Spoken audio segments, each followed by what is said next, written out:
Bom dia, graça e a paz do nosso Senhor Jesus. Vamos ao 17º capítulo da nossa série. Eu continuo aqui fazendo os meus estudos no livro de Josué e por isso eu quero compartilhar mais uma pergunta que eu encontrei aqui no meio dessa cena ou dessa estação tão preciosa que o povo passou.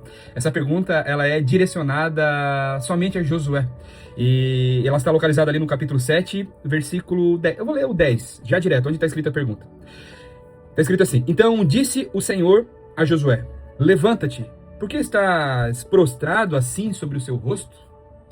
Irmãos, o contexto desse texto aqui fala sobre um momento em que o povo de Deus tinha acabado de acessar a terra da promessa. Aquilo que durante anos eles estavam aguardando havia sido prometido lá atrás para Abraão. Passou-se muitos e muitos anos, eles tinham acabado de acessar ali Jerusalém, tinham passado o Jordão, estavam acessando ali Jericó, tinham acabado de acessar Jericó. Porém, depois da queda das muralhas, mais um milagre que assim o Senhor os concedeu, nós observamos que eles entram numa batalha contra o povo de Ai e eles são derrotados nessa situação, e isso faz com que Josué estivesse incrédulo em relação a essa situação. Ele tinha acabado de vencer uma grande batalha através de um grande milagre. Aí era uma cidade muito menor, eles tinham perdido esta guerra, essa batalha, e a tristeza abateu assim o coração de Josué.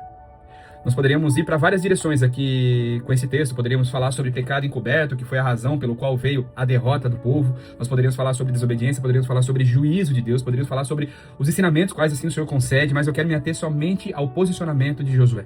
Uma tristeza profunda abate o seu coração quando ele se depara com esta derrota do seu povo em relação a uma batalha tão pequena. Ele fica muito triste, ele se coloca abatido com o seu rosto no pó ali em terra e a tristeza, a angústia, o sofrimento abate ele aqui, e o Senhor, ao invés de pegá-lo pela mão, direcioná-lo e contar para ele o que verdadeiramente estava acontecendo, o Senhor faz uma pergunta e coloca mais uma vez alguém para pensar, e esse alguém aqui nessa história é Josué.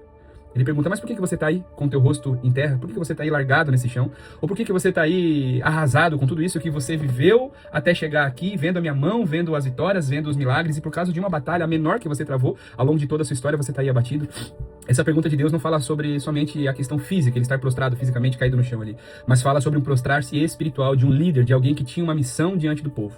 E eu quero logo aplicar isso nas nossas vidas. Por muitas vezes, irmãos, o Senhor nos faz vencer 1, 2, 3, 10, 20, 30, 50 batalhas, provém várias situações das nossas vidas, e quando nós nos damos conta, nos deparamos com algum tipo de derrota nas nossas vidas, pode ser que aconteça a mesma coisa que aconteceu com Josué, e assim nós venhamos nos abater, ficarmos envergonhados. Ele até fala com o Senhor, depois: Senhor, o que eles vão pensar? O Senhor acabou de fazer com que nós vencêssemos uma guerra, uma batalha, e agora o Senhor faz a gente perder essa guerra tão pequena. Ele coloca ali o seu rosto no pó, coloca o rosto em terra, envergonhado, entristecido ali naquele momento, e a pergunta do Senhor traz uma resposta para ele mesmo mais uma vez. Eu lembro aqui que Deus nunca faz perguntas porque não sabe a resposta, mas é porque é o único caminho de colocar as pessoas quais ele fez a pergunta para refletir. Isso na vida dos personagens bíblicos, isso na nossa vida também da mesma forma.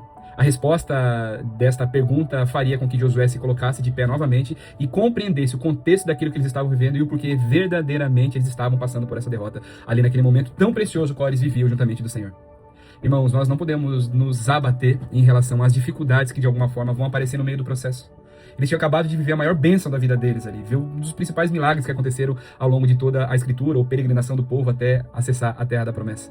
E eles permitiram, Josué nesse momento permitiu que fosse abatido por um sentimento de tristeza por causa de somente uma pequena derrota que tinha acontecido. Que nós não permitamos que isso venha de alguma forma acessar os nossos corações. Que nós estejamos sempre conectados, compreendendo e valorizando aquilo que o Senhor Deus ele fez ao longo de todas as nossas vidas. E quando nós nos depararmos com uma situação contrária às promessas, quais assim o Senhor já fez sobre as nossas vidas, que nós, ao invés de nos prostrarmos, nos derrubarmos, permitir que as circunstâncias assim tirem a nossa força, o nosso vigor e abata principalmente a nossa fé, que nós venhamos fazer as perguntas corretas para o Senhor, para que nós entendamos por onde que entrou essa brecha, essa porta, essa legalidade, para que essa derrota tivesse chegado nas nossas vidas, e principalmente qual é o ensinamento, Senhor, o que o Senhor deseja ensinar para mim e qual é a direção que o Senhor deseja que eu vá em relação a essa situação que está avessa à promessa assim que o Senhor me concedeu.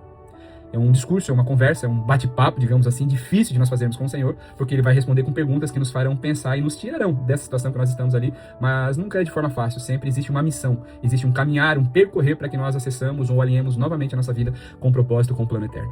Pensa nisso, guarde isso no seu coração, reavalie as circunstâncias da sua vida. Se você tem vivido situações contrárias àquilo que Deus já prometeu para você, pergunte para o Senhor por que você está vivendo e qual o caminho que você precisa percorrer. O meu convite nesta manhã deste sábado é você se levantar desse local de tristeza, de angústia, sofrimento e se posicionar como homem e mulher forte que Deus assim te fez. Vamos orar? Senhor, nós estamos nessa manhã diante da Tua presença, Senhor. Estamos aqui para apresentar mais uma vez a nossa gratidão diante do teu altar de graça, de bondade, de misericórdia, Senhor. Sabemos que as circunstâncias que acontecem contrárias àquilo que imaginamos que deveríamos estar vivendo como promessa, Senhor, ela só tem um teor, Senhor. É ensinar-nos, Pai amado. E se o Senhor assim permite essas dificuldades acontecerem nas nossas vidas, foi porque o único caminho assim, Pai, foi através dessa forma, desse ensinamento, dessa dificuldade. Que nós não venhamos nos abater, Senhor, que nós não venhamos nos sentir derrubados fisicamente, espiritualmente, mas que nós venhamos compreender aquilo que o Senhor deseja ensinar nesta situação, nesta estação, e que nós nos levantemos, Senhor, hoje mais do que nunca fortes, fortalecidos pelo Senhor, Pai, para seguirmos rumo àquilo que o Senhor já preparou para as nossas vidas. Que nós nos levantemos, Senhor, espiritualmente aqui nesta manhã, Senhor, e tudo aquilo que de alguma forma tenha acontecido em nosso meio, seja um pecado coletivo, seja um pecado meu individual, Senhor, nosso individual, Pai, que o Senhor possa assim também nos conduzir a um arrependimento, possa nos conduzir a um conserto e a nossa vida possa mais uma vez estar alinhada no eixo, no centro do teu propósito. Esta é a nossa oração, essa é a nossa petição, Senhor, diante do teu altar de graça, bondade e misericórdia, em nome de Jesus, amém.